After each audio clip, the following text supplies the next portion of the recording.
Bismillahirrahmanirrahim. Alhamdulillahi rabbil alamin. Wassalatu wassalamu ala ashrafil anbiya'i wal mursalin, Sayyidina wa maulana Muhammadin sallallahu alaihi wasallam. Allahumma arinal haqqa haqqan warzuqna ittiba'ah, wa arinal batilan batilan warzuqna ijtinabah. Allahumma faqqihna fid din wa 'allimna ta'wilih. Allahumma faqqihna fid din wa 'allimna ta'wilih. Allahumma faqqihna fid din wa 'allimna ta'wilih. Allahumma nawwir qulubana binur hidayatika kama nawwaltal arda binurika syamsika abadan abada birahmatika ya arhamar rahimin. Allahumma iftah alaina futuhal arifin waj'al a'malana khalisatan liwajhikal karim. Rabbi shrah li sadri wa yassir li amri wahlul 'uqdatam min lisani yafqahu qawli. Allahumma salli wa sallim ala sayyidina wa maulana Muhammad. Kitab Wisyahul Afrah. Ingat ke muka surat tu muka surat 8, baris yang keberapa? Ingat berhenti mana itu?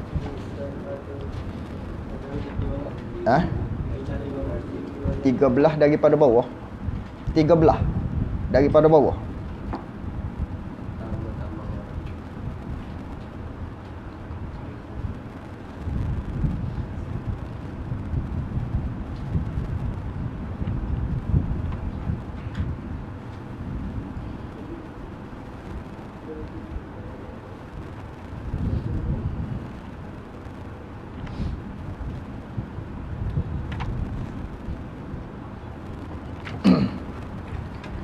Muka surat 8, baris yang ke-13 daripada bawah. Qala al-muallif rahimahullahu ta'ala wa nafa'na bi'ulumihi wa bi'ulumina fid darain amin. Dan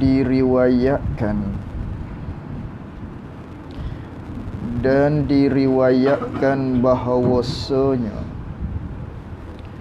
pertama-tama orang yang dihitamkan mukanya muka seseorang, orang hak pertama-tama sekali dihitamkan muka dia bila?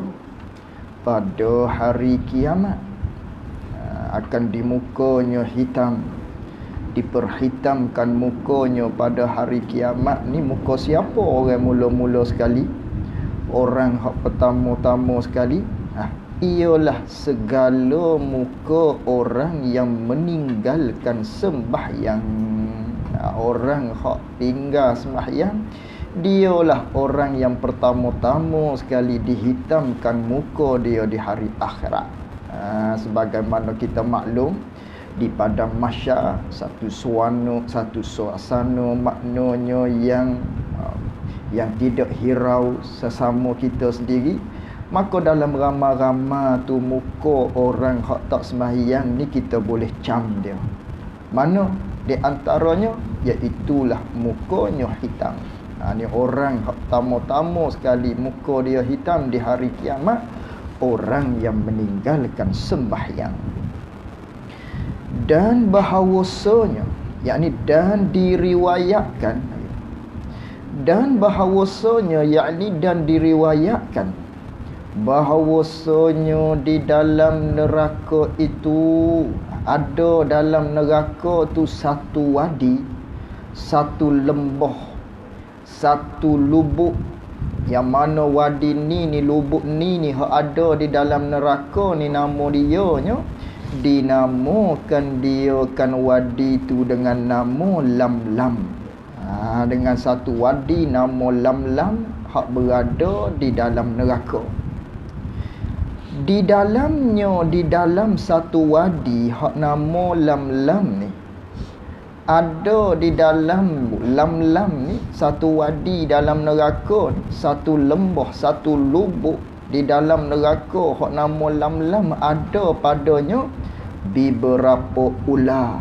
Ada ular dengan sebesar-besar tengkok unta, panjangnya panjang ular. Sebesar-besar tengkok unta. Saya silap. Beberapa ular dengan sebesar-besar tengkok, dengan sebesar-besar tengkok unta. Maknanya ular tu besar dia sebagaimana besar tengkok unta. Besar maknanya ular-ular ni.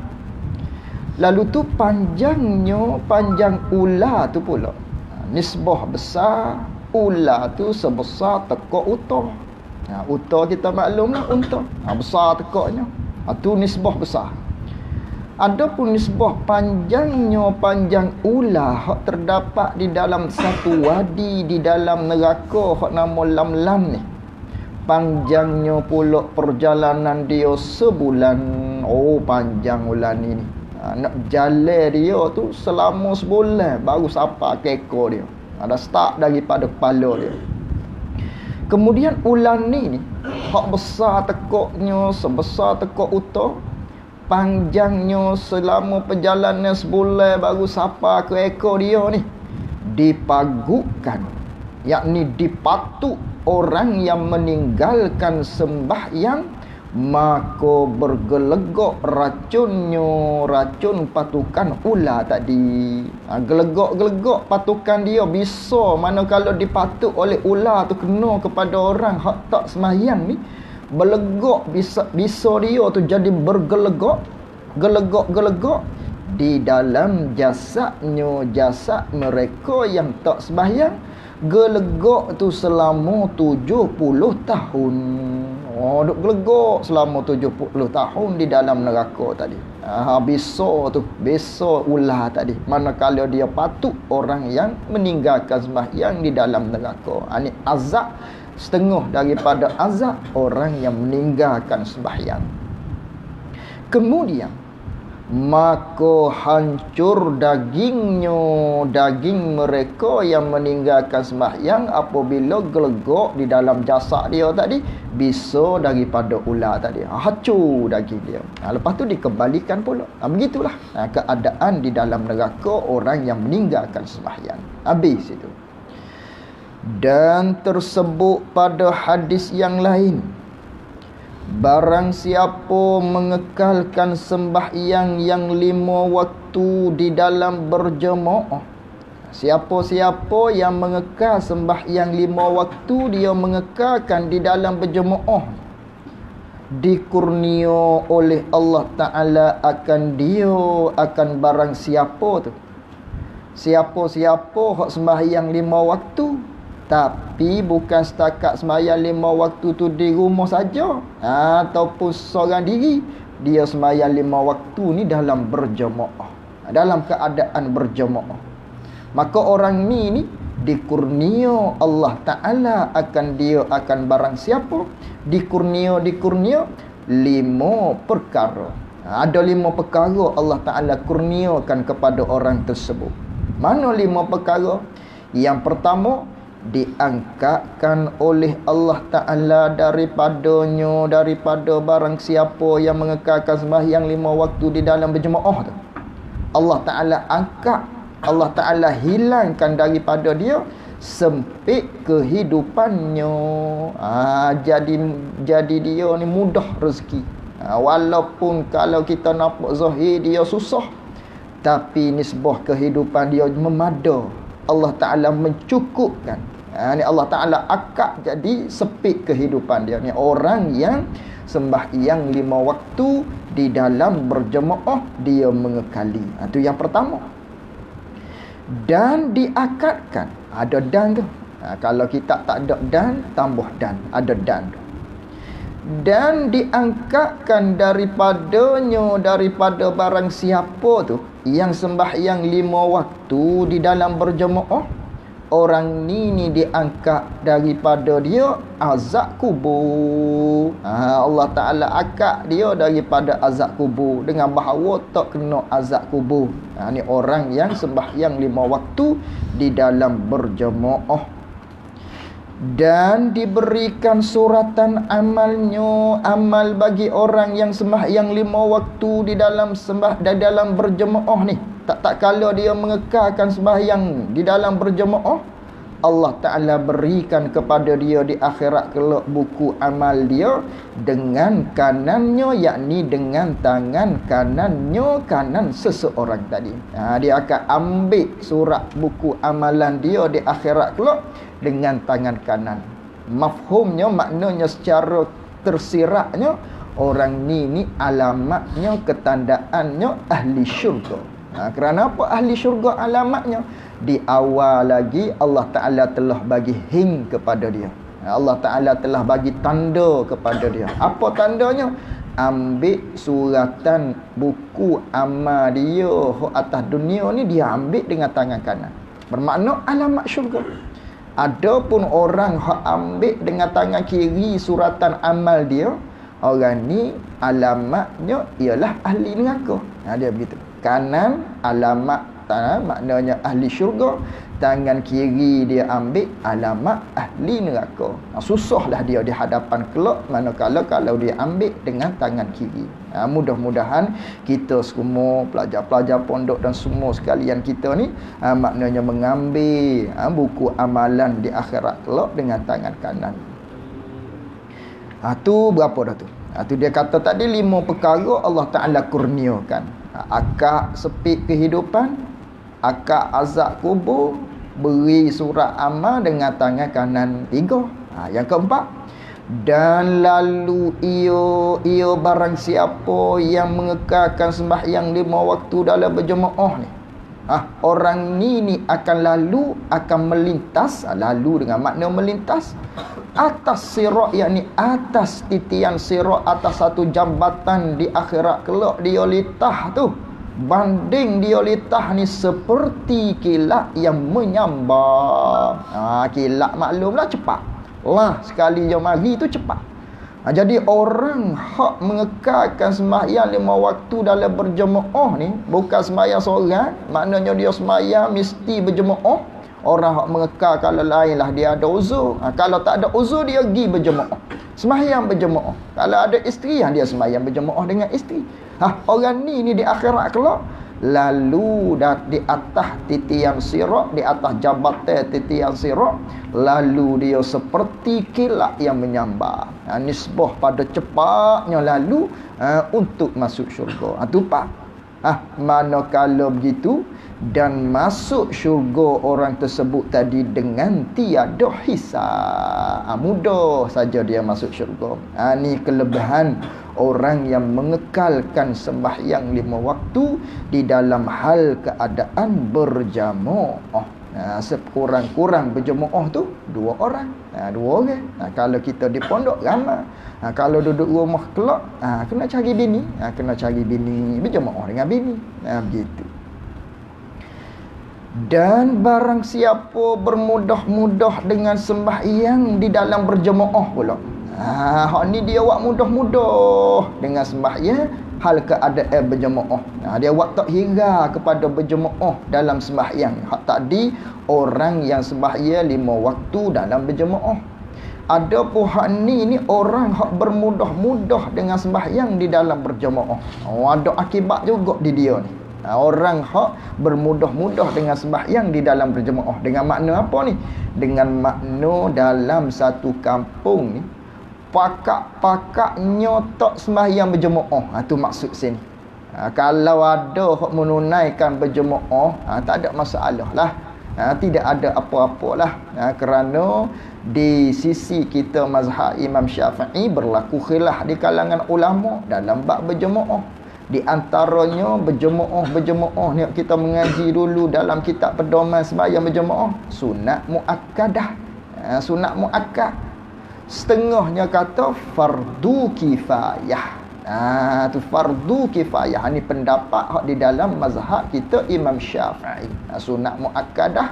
Ada lagi juga kata fardu kifayah. Jadi orang hak bermudah-mudah dengan sembahyang di dalam berjemaah dengan makna satu kampung ni nyopakat-pakat tak mendirikan berjemaah belaka. Dalam satu kampung tu. Maka orang ni diangkat oleh Allah Ta'ala akan berkat daripada usahanya, usaha seseorang, dan daripada rezeki seseorang. Allah Ta'ala akak berkat daripada usaha dan rezeki. Kalau kata duit banyak sekalipun, kerja besar sekalipun, pekerjaannya besar sekalipun, keretanya mewah sekalipun, tapi hati dia takkan jadi tenang. Tak ada berkah. Ataupun merasa tak cukup. Duit banyak, kerjaan dianya maknanya kerja orang hebat-hebat, tapi berasa tak cukup, sokmo-sokmo. Ni kerana apa di antaranya? Bermudah-mudah dengan sembahyang di dalam berjemaah. Dan tiada diterimakan segala amalnya amal orang hak tak mendirikan sembahyang berjemaah di dalam satu kampung yang bermudah-mudah dengan sembahyang berjemaah tadi. Tak diterima amal dia. Dan dihilangkan tanda kebajikan daripada muka seseorang. Dihilangkan tanda kebajikan. Dengan maknanya tu ada kat belakang. Dihilangkan tanda kebajikan daripada muka seseorang, dan adalah ia manakala dihilangkan tanda kebajikan daripada muka dia, dan adalah ia seseorang tadi kebencian pada hati manusia. Manusia tengok pun jadi rasa pelik kepada dia tadi. Nampak hitam, nampak tidak ada cahaya dan sebagainya. Itu maksudnya. Dan diambilkan ruh seseorang tadi.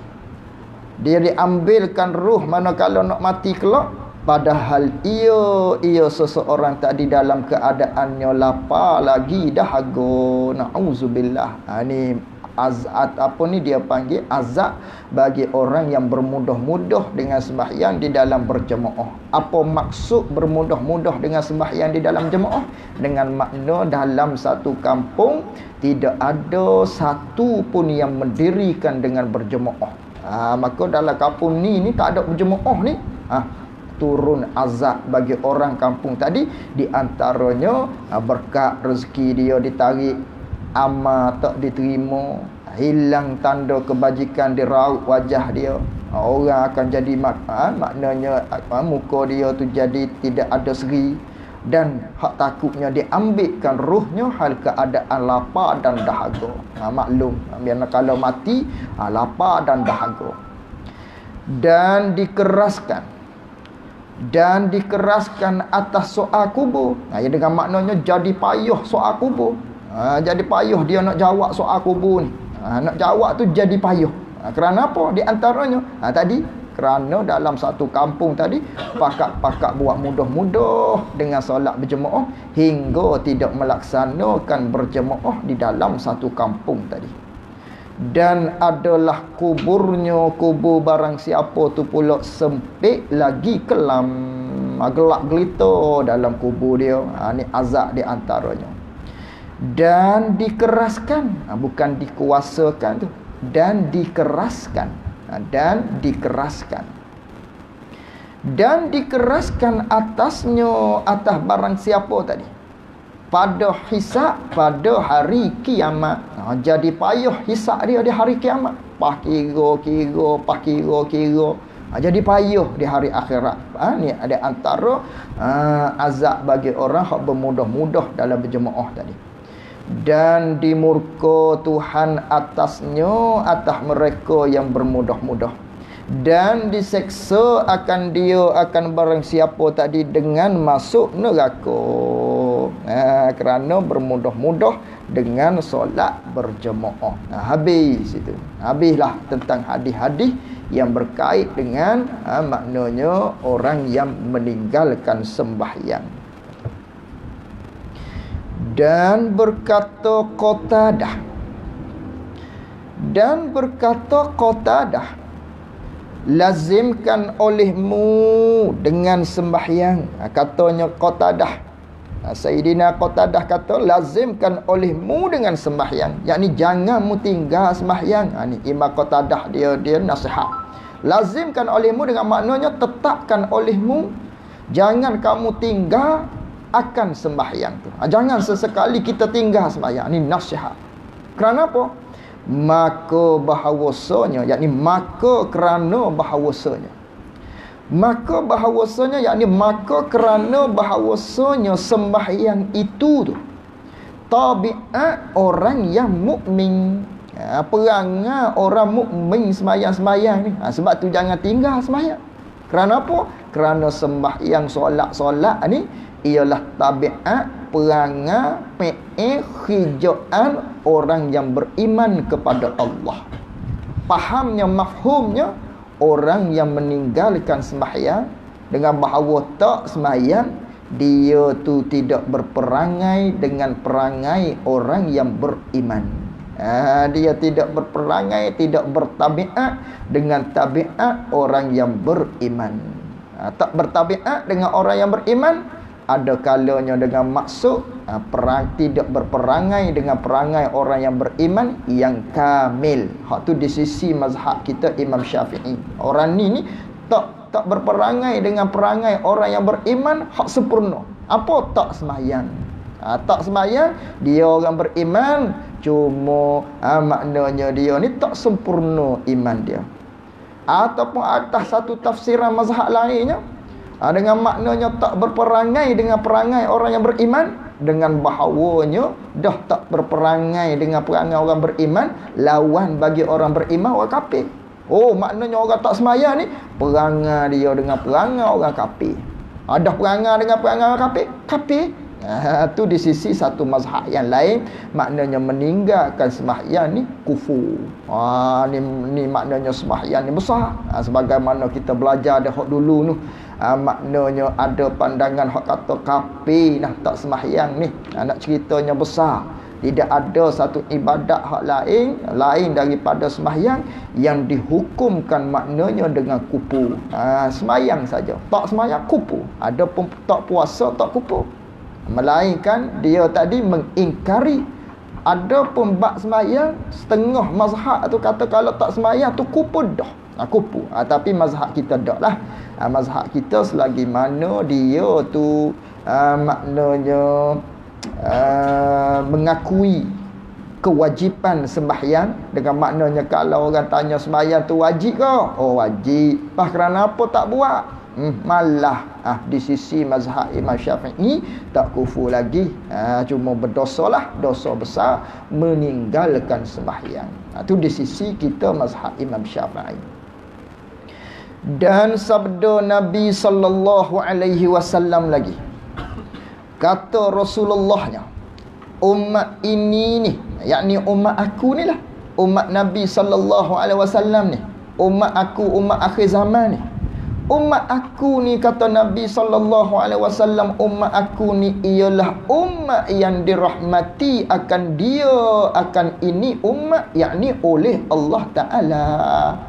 Umat ni, umat aku ni ialah umat yang Allah Taala rahmati, yang Allah Taala kasih, yang Allah Taala sayang. Ni umat aku, umat yang dirahmati, kata Nabi sallallahu alaihi wasallam. Dan tiada diangkat oleh Allah Ta'ala. Ini di antara setengah daripada rahmat Allah kepada umat Nabi sallallahu alaihi wasallam. Banyak lagi rahmat Allah pada kita selaku umat Nabi Muhammad ni. Di antaranya, bezanya ada pun di sisi umat yang lain, satu kejahatan maknanya dibalahnya satu kejahatan hak dia buat, satu dosa, satu kebaikan hak dia buat, satu pahala. Adapun umat Nabi sallallahu alaihi wasallam dak diganda, satu kebajikan 10, satu kejahatan kalau maknanya ada ham dalam hati dia nak buat maksiat tapi tak jadi buat. Ham ni maknanya kalaulah peringkat hati tu dia panggil yakin. Lepas daripada yakin, zan. Lepas daripada zan, syak. Lepas daripada syak, waham. Itu waham. Hati dia tu waham nak buat maksiat. Seolah-olah lah kalau nisbah temperature lebih kurang 20%. Dia panggil waham. Waham nak buat maksiat, tak dicatat lagi. Maknanya dosa tadi. Itu rahmat Allah Ta'ala kepada umat Nabi SAW. Banyak lagi. Di antaranya hal ni. Jadi Nabi SAW sabda, umat aku umat yang dirahmati oleh Allah dan tiada diangkat yakni oleh Allah Ta'ala. Allah Ta'ala tak angkat daripada mereka itu umat Nabi SAW hak dirahmati oleh Allah ni. Allah tak angkat akan bala. Allah Ta'ala tak angkat bala, melainkan yakni Allah Ta'ala angkat bala, tak jatuhkan kepada kita balanya dengan sebab ikhlas. Melainkan ikhlas yakni melainkan dengan sebab ikhlas, yakni dengan sebab ikhlas orang melakukan ibadat kepada Allah. Ada hamba Allah ikhlas dalam melakukan ibadat, sebab dia Allah Ta'ala akad maknanya bala terhadap tempat tersebut. Itu satu. Dan dengan doa mereka itu umat Nabi Muhammad, yakni dengan sebab doa mereka itu umat Nabi Muhammad, Allah Ta'ala akad bala. Allah Ta'ala tak jatuh bala ni dengan sebab doa orang-orang yang soleh yang minta daripada Allah Ta'ala, ya Allah jauhilah kami daripada bala. Allah Ta'ala terima dengan doa mereka tadi, maka tak dijatuhkan bala. Ini rahmat daripada Allah kepada kita umat Nabi Muhammad. Yang seterusnya, ini tempat dia naknya, tempat syahid dia naknya. Dan sembahyang mereka itu, yakni dengan sebab sembahyang mereka itu, dengan sebab sembahyang 5 waktu mereka itu umat Nabi Muhammad. Dengan sebab ada orang hak sembahyang lah, Allah Ta'ala akak kita semua ni daripada bala, tak kena bala. Dengan sebab apa? Dengan sebab ada orang hak sembahyang. Terus dengan sebab ada orang yang sembahyang, Allah Ta'ala kasih maknanya kepada orang yang sembahyang. Dan segala orang yang daih mereka itu umat Nabi SAW, yakni dengan maknanya dengan sebab segala orang hak daih ni lah Allah Ta'ala akad maknanya daripada kita selaku umat Nabi Muhammad ni daripada bala. Satunya dengan sebab orang tu buat amal dengan ikhlas, Allah Ta'ala akad bala. Yang keduanya dengan sebab doa orang-orang soleh. Yang ketiganya dengan sebab sembahyang kita, Allah Ta'ala akad bala. Yang keempatnya dengan sebab orang-orang hak daih. Orang-orang hak daih ni maknanya orang-orang tua dan juga kanak-kanak. Orang-orang tua, kanak-kanak ni Allah Ta'ala kasihan belah. Oleh kerana begitu, kita semua ni ada dia, budak-budak, ada tua, orang tua-tua tadilah. Kita ni tak dijatuhkan bala, tak ditimpa bala oleh Allah Subhanahu wa Ta'ala. Ini di antara rahmat Allah kepada umat Nabi sallallahu alaihi wasallam. Habis. Maka memadai akan kamu, hei saudara-saudaraku. Maka memadai akan kamu, hei saudara-saudaraku. Mada dengan makna cukup dah lah. Cukup dah bagi kitanya. Itu panggil memada. Maka memadai akan kamu, hei saudara-saudaraku. Memada dengan makna oleh beberapa hadis yang tersebut ini.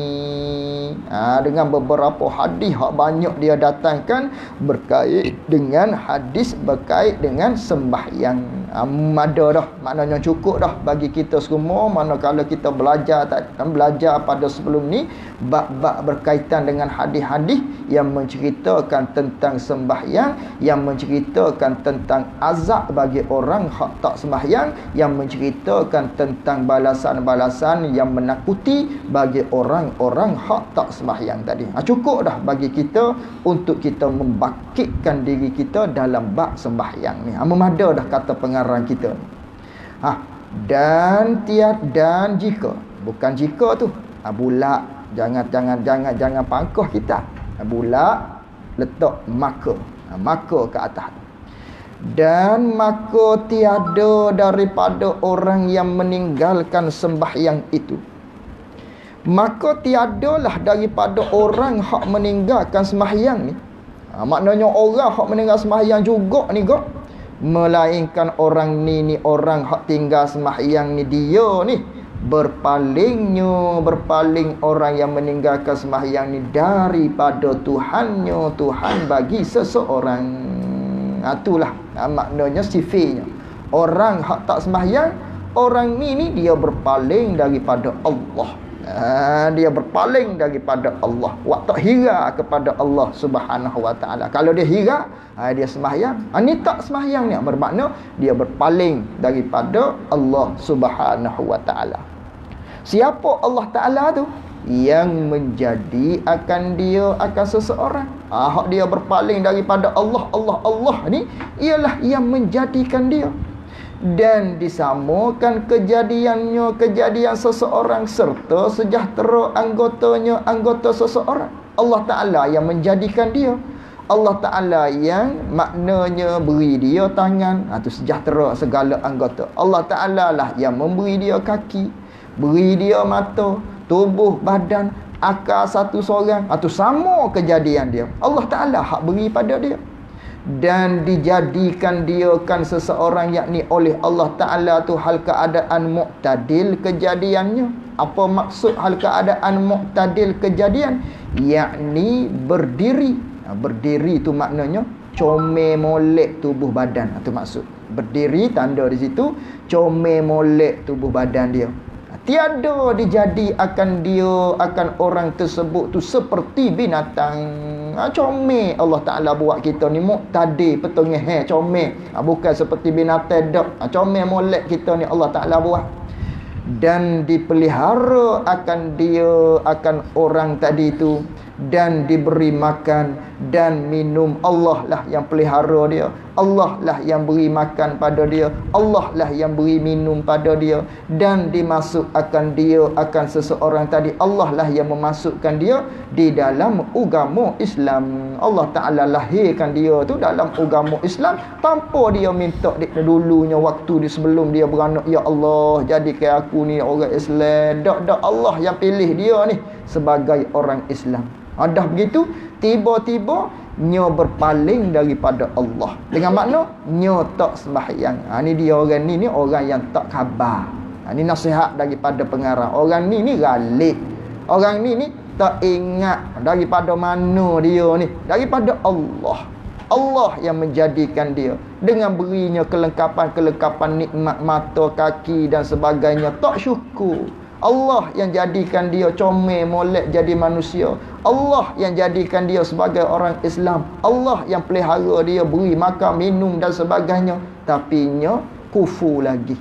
Kufur nikmat Allah Ta'ala. Berpaling daripada Allah dengan bahawa tinggal sembahyang. Dah begitu, nescaya memadai akan dia dengan yakni memadai akan dia yakni cukup dah akan dia akan beberapa hadis yang telah mendatangkan oleh pengarang pada pertemuan kita hak lalu. Sudah memada dah. Maknanya bagi orang-orang hak cerdik, orang-orang hak boleh mikir, maknanya tentang besarnya sembahyang, jangan kita tinggal sama sekali. Jangan sesekali kita tinggal sembahyang ni. Kalau ada dulu hak berlebih kurang, kita qada hak dulu-dulu tu, hak kita sembahyang ni cerlan-cerluk dan sebagainya. Habis itu, titik situ. Maka betapakah layak dengan ini hamba. Maka betapakah layak dengan ini hamba. Hamba mana? Hamba hak Allah Ta'ala menjadikan tadi. Hamba Allah Ta'ala beri kepada dia anggota, tangan, kaki. Hamba Allah Ta'ala jadikan dia tubuh badan comel molek, bukan seperti binatang. Hamba yang Allah Ta'ala pelihara. hamba yang Allah Ta'ala beri makan minum, hamba yang Allah Ta'ala anugerahkan kepada kita nikmat Islam. Adakah layak? Ni pengarang kita buat soal. Itu istifham inkari. Dengan makna tak layak. Seolah-olah begitu. Dengan makna tak layak. Maka betapakah layak dengan ini hamba ni? Allah lah yang menjadi dia, beri makan minum dan sebagainya. Adakah layak orang ni hamba ni dahlah dia tu yang daif, dia tu lemah, lagi zamim. Zamim maknanya yang hina. Yang hina, zamim ni yang hina. Dahlah dia tu hina, bahawa berbuat maksiat akan Tuhannya yang karim. Adakah layak kita nak buat derhaka pada Allah? Adakah layak kita nak buat derhaka, tak dengar kata Allah Ta'ala? Kita langgar perintah Allah, buat maksiat pada Allah, khususnya bermudah-mudah dengan sembahyang, yang ialah Allah yang menjadikan kita, beri nikmat makan minum pada kita, beri segala-gala anggota cukup lekat pada kita, yang menjadikan kita. Layakkah kita ni balah dengan maksiat pada Allah? Itu maksud daripada pengarang kita nasihat ni. Dia nasihat pada kita. Dan mengikut ia hamba tadi, Allah Ta'ala jadikan hamba tadi dalam keadaan rupa bentuk comel semua tadi, mengikut ia pula akan tipu daya syaitan ar-rajim. Akan tipu daya syaitan mana? Syaitan ar-rajim, syaitan yang dijauhkan rahmat daripada Allah. Duk ikut syaitan hak dilaknat oleh Allah. Yang mana syaitan ni yang menyeru ia syaitan, yang menyeru ia syaitan, yang berdakwah ia syaitan. Syaitan ia seru kita kepada jalan kebinasaan. Apa jalan kebinasaan? Yakni ke neraka. Allah Ta'ala yang syaitan duk seru kita kepada neraka. Duk ikut hak tu. Duk ikut kepada syaitan tadi, hok seru kita kepada neraka. Tak ikut Allah Ta'ala, buat maksiat pada Allah Ta'ala, duk ikut tipu daya syaitan, yang mana syaitan yang menyeru kita agar kita jatuh ke dalam jalan kebinasaan, iaitulah neraka. Dah begitu orang ni maka celakalah bagi mereka yang mengikut akan syaitan. Celakalah orang ni buat kerja tak kena. Kerana apa? Kerana dia langgar perintah Allah, sedangkan Allah yang menjadikan dia dalam rupa bentuk yang cantik, yang eloknya, tiba-tiba duk ikut syaitan. Maka celakalah orang ni. Orang mana? Mereka yang mengikut akan syaitan ni, orang ni celaka. Dan memperkenankan seruan syaitan. Dia memperkenankan, dia terima dakwah syaitan tadi. Syaitan kata apa? Syaitan bisik pada telinga dia, jangan sembahyang. Dia ikut. Orang ni celaka, kata pengarang kita. Dan menyalahi ia hamba yang dhaif itu akan suruh Tuhan, suruhan Tuhannya, Tuhan seseorang. Dia menyalahi Allah, suruh dia sembahyang. Allah suruh buat perkara-perkara baik, sebaliknya buat benda jahat. Sebaliknya tak sembahyang, dia ikut seruan syaitan. Orang ni celaka. Orang ni celaka, menyalahi ia seseorang akan suruhan Tuhannya, dan penghulu bagi Tuhan, iaitulah Nabi kita sallallahu alaihi wasallam. Penghulu bagi seseorang, iaitu Nabi kita sallallahu alaihi wasallam. Orang ni orang celaka, orang yang tak ikut suruhan Allah dan Rasul. Maka apakah sejahat-jahat dan sekeji-keji pekerjaan mereka, dan sekeji-keji usaha mereka. Yakni kita duduk dalam derhaka pada Allah Ta'ala ni, kita duduk ikut arahan syaitan ni, kita memperkenankan apa hak syaitan suruh dengan bahawa tak sembahyang ni, hak ni lah sekeji-keji, hak jahat sekali. Hak ni lah benda hak paling jahat sekali, hak paling huduh sekali, hak paling keji sekali, hak paling jijik sekali, iaitulah orang yang memperkenankan dakwah syaitan, yang mana dia tak ikut apa yang Allah Ta'ala suruh, yang mana Allah ni lah yang menjadikan kita dalam segala rupa bentuk yang elok tadi. Jadi orang yang tak ikut perintah Allah, sejahat-jahat, sekeji-keji orang ni. Dan apakah sebesar-besar balanya? Dengan maknanya hak nilah bala yang paling besar sekali. Itu makna. Hak nilah bala yang paling besar. Apa bala hak paling besar? Tak ikut perintah Allah. Ada pun bala dunia dengan kesakitan, bala dunia dengan demam, bala dunia masuk hospital, hak tu sakit sekejap je. Ada pun bala akhirat, orang hak tak ikut perintah Allah, hak ni di akhirat kalau dan maknanya akhir-akhir kan dengan neraka Allah Subhanahu wa taala. Ni sebesar-besar bala sekali ni. Ni orang yang tak ikut perintah Allah. Khususnya dalam bicaraan kita sekarang ni berkait dengan sembahyang. Maka apakah sekeji-keji batin seseorang dan sirnya sir seseorang. Batin dan sir tu benda tular lah, dengan makna hati. Maka apakah sekeji-keji hati? Dengan maknanya orang ni hati dia dah rosak gitu. Hati orang ni orang hak tak ikut perintah Allah dengan makna terima dakwah syaitan, orang ni hati dia dah kotor, hati dia tu keji, hati dia tu cemar, hati dia tu tak bersih. Kerana apa? Kerana kalau bersih hati dia, kerana kalau cuci hati dia, putih hati dia, dia tidak akan buat seperti itu. Apa seperti itu? Tidak melanggar perintah Allah. Dengan bahawa Allah suruh sembahyang, dia sembahyang. Tiba-tiba dia berpaling daripada perintah Allah, dengan makna hatinya busuk, dengan makna hatinya jahat, dengan makna hatinya tu sudah rosak, dicemari oleh kotoran-kotoran maksiat syaitan, seruan daripada syaitan. Habis itu. Maka bersegera olehmu,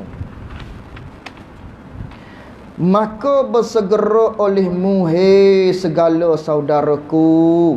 Kata pengarang kita ni, hendaklah kamu bersegera dikurnia rahmat, yakni dia berdoa kepada kita semua ni, yakni mudah-mudahan dikurniakan oleh Allah Ta'ala rahmat akan kamu oleh Allah.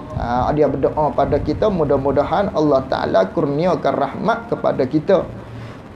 Jadi bersegera. Dia nasihat supaya kita bersegera apa? Tak kala mendengar kamu orang yang orang yang ada menyeru kat situ. Dia tertinggal tu. Tak kala mendengar kamu orang yang menyeru gitu. Orang yang menyeru kepada taat terhadap Ar-Rahman, yakni kepada Allah. Tak kala ada orang memanggil kamu supaya mari taat pada Allah, kamu kena bersegera kepada dia.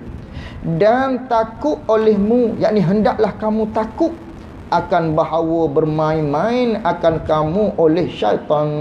Kita kena berhati-hati, awasi diri kita daripada dipermainkan oleh syaitan dan diburu ia syaitan akan kamu dengan segan dan berlambatan. Kita kena berhati-hati, kena jaga-jaga diri kita daripada diburu oleh syaitan dengan penyakit malah. Itu segan dan berlambatan, yakni dengan penyakit malah.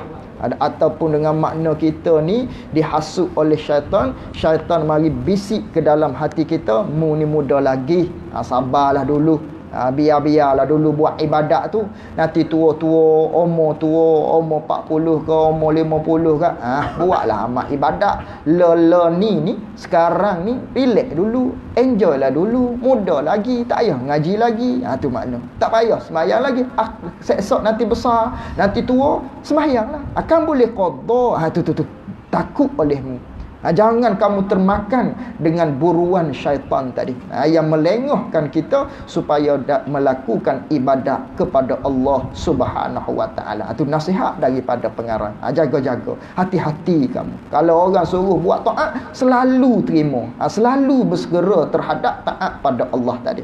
Ada pun bab-bab hak syaitan suruh ni, tinggal, jaga, ingat diri kamu tu, bahawasanya syaitan ni ialah dia nak tipu daya kamu. Maka bahawasanya ia orang yang terkena buruan syaitan ni, orang ni kehinaan, yakni orang ni sebab bagi jatuh dia dalam kehinaan dan kerugian, yakni sebab bagi jatuh dia ke dalam kerugian. Orang ni duduk dalam hina, orang ni duduk dalam keadaan rugi. Kerana apa? Tertipu dengan syaitan tadi. Termakan dengan hasutan syaitan tadi. Habis itu.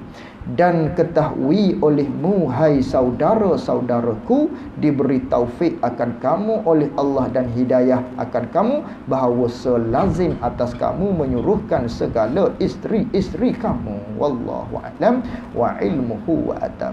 Berhenti setakat tu dulu. Tanda situ dulu.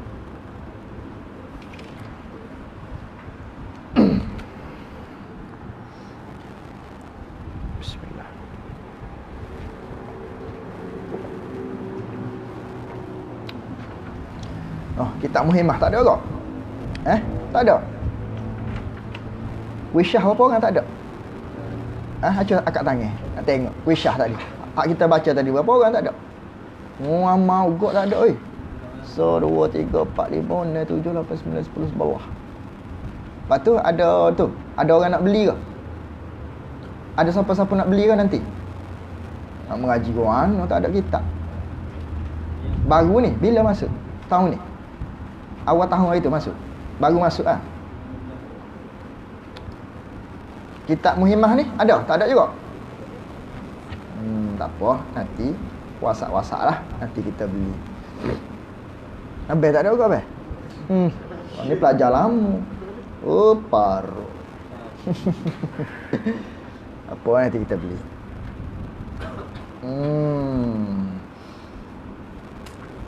Baca sikit lagi kitab Muhimmah ni. Ni tak ada ni. Muhimmah tak ada. Nanti ustaz cari. Muka surat 18. Muka surat 18. Baris tengah-tengah Qala al-muallif rahimahullahu ta'ala wa nafa'na bi'ulumihi wa bi'ulumina fid daraini amin.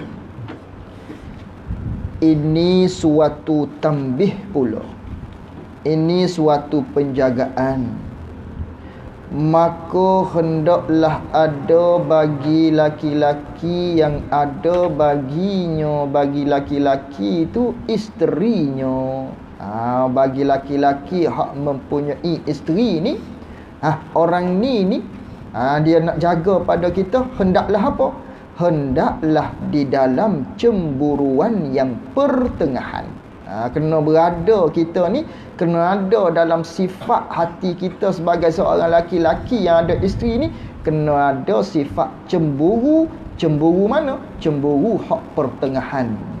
Kena ada sifat cemburu ni. Jangan tak ada langsung. Ataupun ada tapi paruk sangat. Tak sia juga, tak mahu juga. Ni bagi orang hak ada bini, bagi orang hak ada isteri, kena ada sifat cemburu. Wajib ada sifat cemburu, cemburu yang pertengahan. Bukan yang berdoa sangat cemburu tadi, ataupun tak ada terus cemburu. Kalau tak ada terus cemburu berat. Ataupun ada cemburu tapi gak berdoa, tersangat, kuat sangat, tak sia juga, tak mahu juga. Naknya pertengahan. Bagaimana pertengahan? Iaitu cemburu hak pertengahan. Sekira-kira, ni lagu ni macam ni taswirnya. Sekira-kira jangan dibiarkan akan isterinya, isteri bagi laki-laki tu, jangan kita biar dia berkata-kata dengan lelaki yang hilak. Laki-laki hak hilak ni laki-laki yang sah nikah dengan isteri kita. Isteri kita tu sah nikah dengan dia kalau kita bercerai dengan dia. Lelaki tu kita kena jaga daripada dia tadi tu, maknanya duk berkecek, bergaul dengan lelaki-lelaki hak sah nikah dengan dia. Melainkan nak bercakap juga ada hajat syarak. Itu tak apa. Bercakap ada hajat syarak. Nak tanya, tok laki aku gimana tadi? Ada nampak kau? Tak apa, ada hajat syarak. Ataupun nak jual beli. Nak beli kedah, nak pergi ekonsih, nak pergi speedmart dan sebagainya. Kalau ada lelaki tak boleh pergi kalau begitu kan? Ada juga. Tak apalah kalau dalam bab-bab macam tu. Hak ni Maknanya hak taklif ni lelaki hak helak, hak tidak ada hajat syarak. Gi saja-saja. Kita jangan biarkan dia tadi berkata-kata dengan lelaki yang tersebut tadi. Jangan bebas sangat maknanya. Jangan kita biarkan isteri tadi bebas. Kita pun samalah. Kita lelaki pun jangan bebas sangat dalam keadaan kita bercakap dengan perempuan tadi. Melainkan ada hajat-hajat tertentu. Dan jangan dibiarkan, yakni jangan kita biar seorang laki-laki yang helak tadi tu masuk ke rumahnya, ke rumah kita tadi dengan tiada hadir ia suami serta isterinya itu. Isteri kita duduk seorang rumah, duduk seorang dalam rumah, tiba-tibanya mari seorang laki-laki kawan kita kan dan sebagainya, kena bagi tahu pada dia, jangan bagi orang tadi masuk dalam rumah. Tu kita kena jangan biar orang lelaki masuk dalam rumah kita tanpa kehadiran kita. Dan jangan pula diberi berpandangan. Jangan kita beri berpandangan, yakni tilikmu aku. Tu berpandangan maknanya tilikmu aku. Saling berpandang-pandangan. Dengan yang tersebut itu lelaki hilak dengan isteri kita. Lelaki hilak ni lelaki sah nikah. Jangan kita biar orang lelaki duk tengok isteri kita tu pula duk tengok kepada lelaki yang helak tadi. Kita kena jagalah. Kita kena nasihat, jangan tengok pada dia. Pun maknanya jangan beri tengok kepada lelaki tadi. Kita kena nasihat gitu. Tu biar ni dia panggil cemburu yang pertengahan. Kita kena jaga. Takut-takutnya timbul fitnah tadi. Tu syarat jaga sekat awal-awal tu supaya tak timbul kerosakan di dalam rumah tangga. Ini dia panggil cemburu yang pertengahan. Maka sayugionya dan sepatutnya ada bagi suaminya itu menaruh cemburuan. Maka sepatut bagi kita yang bergelar suami ni pakai sifat cemburu. Kena ada sifat cemburu dalam hati ni. Kerana apa? Kerana wajib atas suami memeliharakan ahli bagi suami, pelihara daripada dijahati oleh orang, yakni disangka jahat oleh orang terhadap isteri kita, ataupun kita dipitnah dalam kampung. Tu kita kena ada sifat cemburu. Kalau tidak orang kata ini orang tu tapi agak Allah naik motor dengan lelaki tu, duduk bercakap, duduk bercuek cerapek dengan lelaki hak lain. Tu semua tu kena ada sifat cemburu bagi kita seorang laki-laki. Kena jaga, jangan bagi dia bergaul dengan bebas dengan lelaki-lelaki yang lain, melainkan ada hajat pada syarak. Kena ada sifat cemburu yang pertengahan tadi. Bukan terlalu sangat ataupun dengan tidak ada cemburu langsung, tak boleh. Kena ada cemburu yang pertengahan. Seperti sabda Nabi sallallahu alaihi wasallam, inni, tanda bagi, inni la ghayurun wa ma min imri'in la yugharu illa man kusul qalbi. Artinya bahawa sesungguhnya aku ni, kata Nabi sallallahu alaihi wasallam. Nabi kata aku sendiri ni, kata Nabi sallallahu alaihi wasallam, aku sendiri ni sesungguhnya cemburu. Tu inna, tu dia taukid dah. La pula taukid lagi. Sesungguhnya aku sendiri ni, kata Nabi sallallahu alaihi wasallam, aku ni pun cemburu. Kata Nabi sallallahu alaihi wasallam. Dan tiada daripada seseorang yang tiada cemburu tadi, tidak adalah daripada orang yang tak ada sifat cemburu ni, melainkan kalau ada pun orang ni tak ada sifat cemburu. Orang ni kata Nabi, terbaliklah hatinya, hati seseorang, yakni hati dia tu rosak tu, hati jenis jeng tu, hati jenis punuh tu, hati kena beki tu. Kalau macam tu hati siapa? Hati orang yang tidak ada sifat cemburu. Cam lah tu. Hati dia tu kena influenza. Tu jenis penyakit tu. Kena penyakit tu. Kena berubat. Sebab tidak ada cemburu tadi. Kena ada sifat cemburu ni. Nabi SAW pun ada sifat cemburu. Tu cemburu ni kena, maknanya kena berasa kemuliaan yang Allah Ta'ala beri isteri kepada kita. Kena rasa berharga isteri kita tadi. Jangan buat isteri kita tu tak berharga. Seperti maknanya seperti cincin lah, mata yang comel-comel, berharga. Bila berharga, kita taruh tempat-tempat yang baik. Kalau emas apa semua tu, kita taruh pada tempat-tempat yang elok-elok. Tu kita jaga dengan baik. Isteri pun ialah amanah daripada Allah Subhanahu wa Ta'ala. Dan lagi sabda Nabi sallallahu alaihi wasallam bahawa sesungguhnya Allah Ta'ala itu cemburu. Innallaha yagharu. Innallaha yagharu. Sesungguhnya Allah Ta'ala tu pun cemburu. Dan orang mukmin pun cemburu.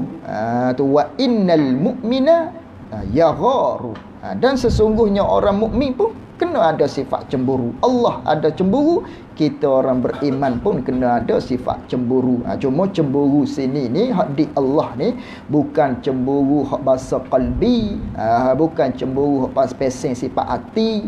Tu kita mengaji dah Maha Suci Allah daripada berhati dan sebagainya. Maha Suci Allah. Cemburu sini apa makna? Ni makna cemburu Allah. Dan cemburuan Allah Ta'ala itu, yakni cemburu Allah Ta'ala, maksud cemburu Allah ni, apa makna cemburu Allah?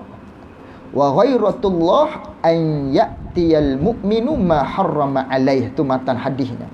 Dan cemburu Allah Ta'ala ni bahawa mendatangi oleh seseorang lelaki akan yang diharamkan oleh Allah. Ini maksud cemburu Allah.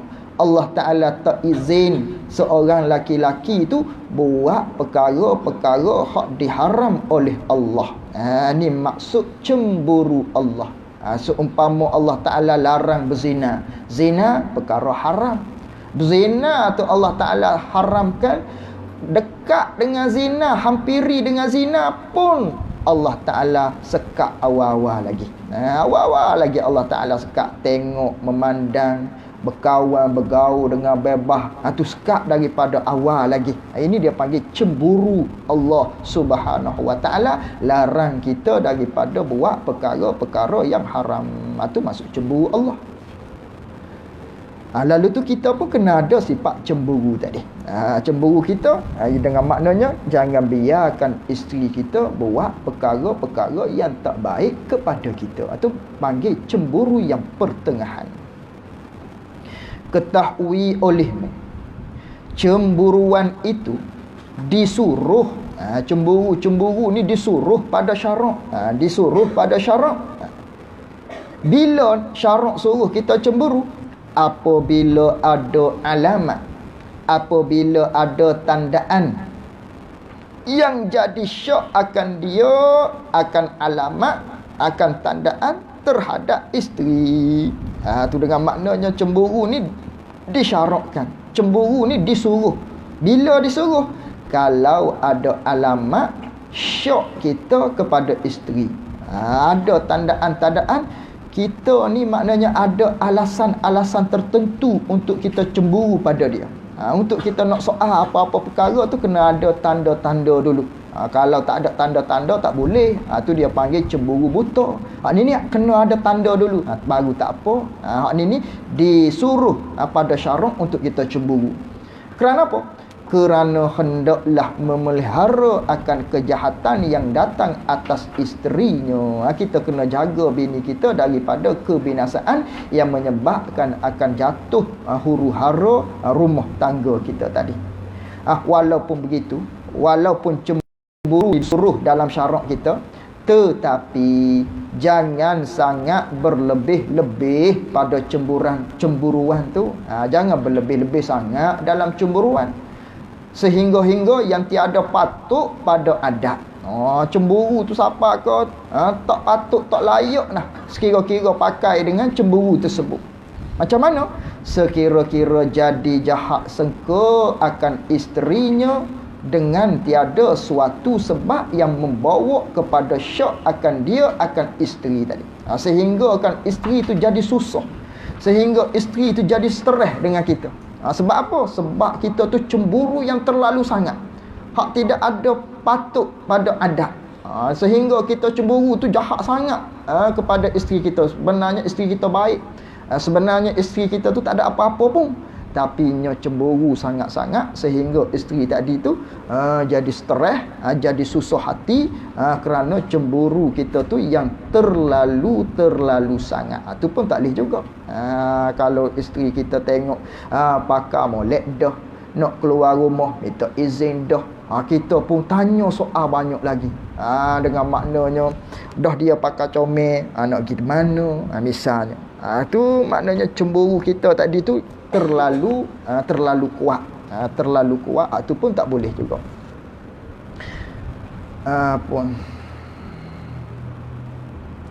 Maka yang demikian itu, demikian cemburu yang berlebih-lebih tu gitu.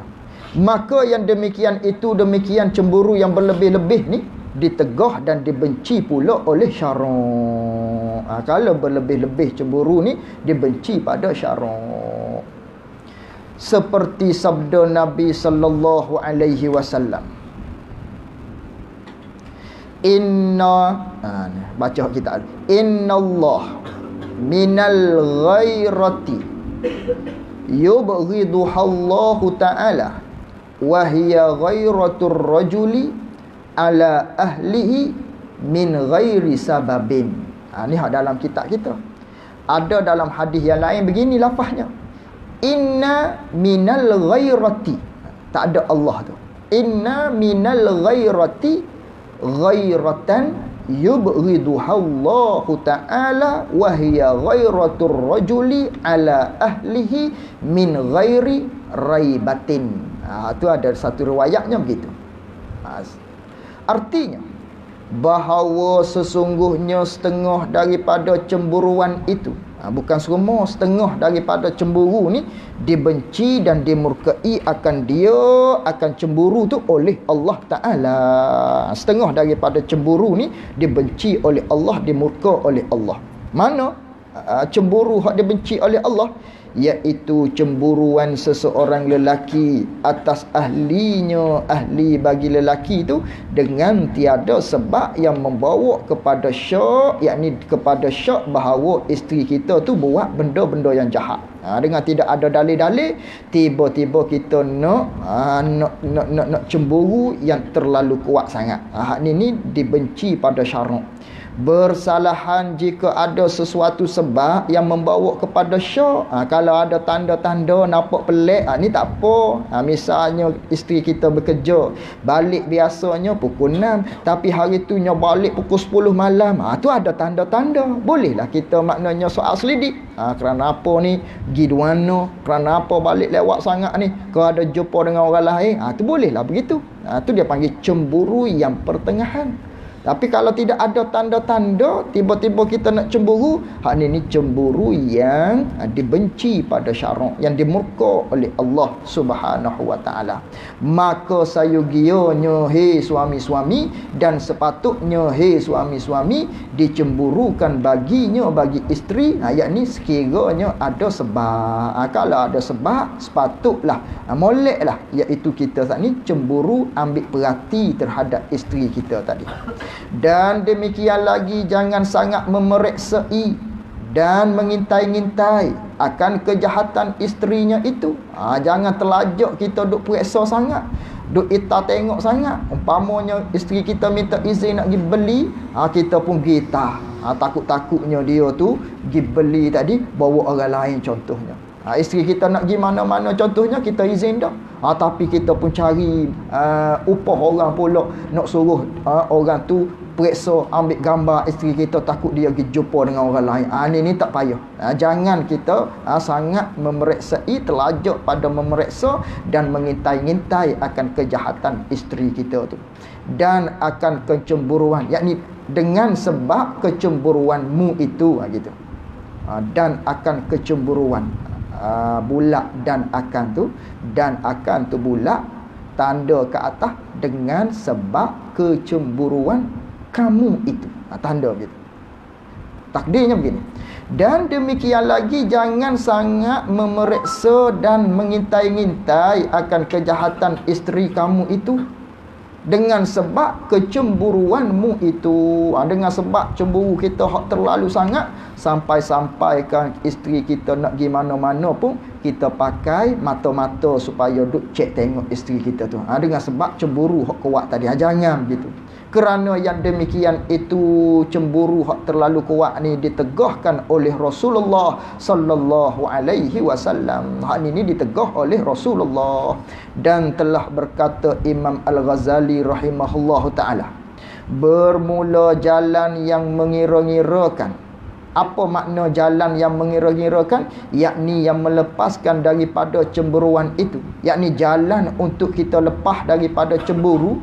Nak lepas daripada cemburu yang keterlaluan ni, nak suruh tak beri timbul mari perasaan cemburu kepada isteri ni, antara caranya bahawa jangan diberi masuk atas perempuan itu, atas isteri kita ni, seorang laki-laki. Jangan kita bagi isteri kita ni berkawan dengan laki-laki. Ini di antara cara untuk kita hindari sifat cemburu. Dan perempuan pula, isteri kita tu pula, jangan diberi keluar akan sekaliannya. Jangan kita bagi isteri kita keluar. Kalau nak keluar pun dengan kita, dengan anak-anak. Ataupun kalau kita nak bagi dia keluar pun, suruh dia jaga diri. Kita nasihat dulu. Jangan sampai timbul fitnah-fitnah.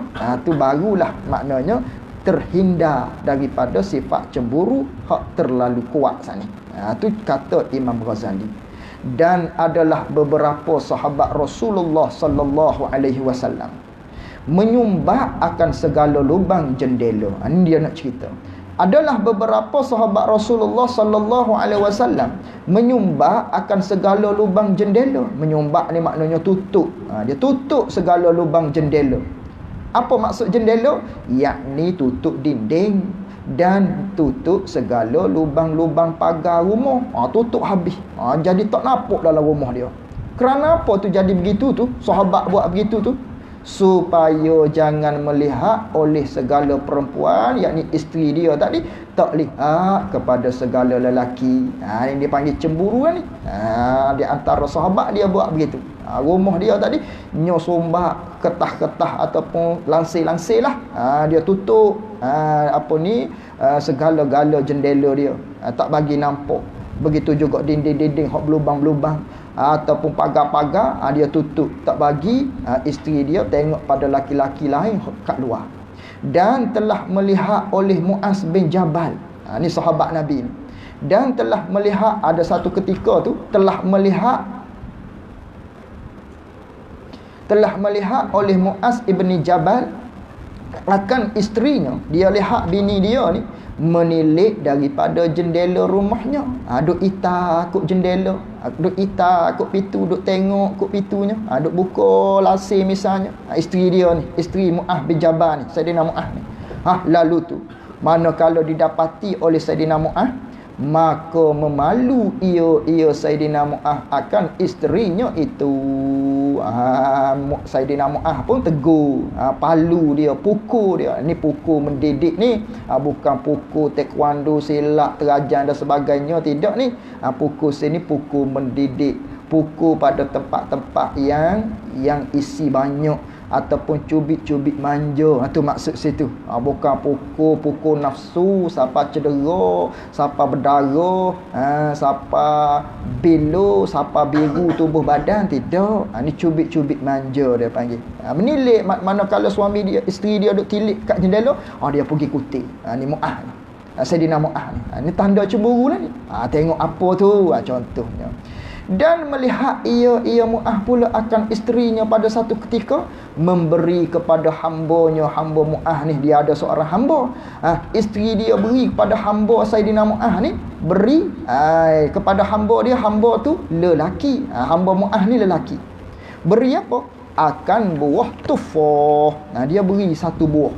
Isteri dia bagi buah kepada hamba lelaki yang mana milik bagi Saidina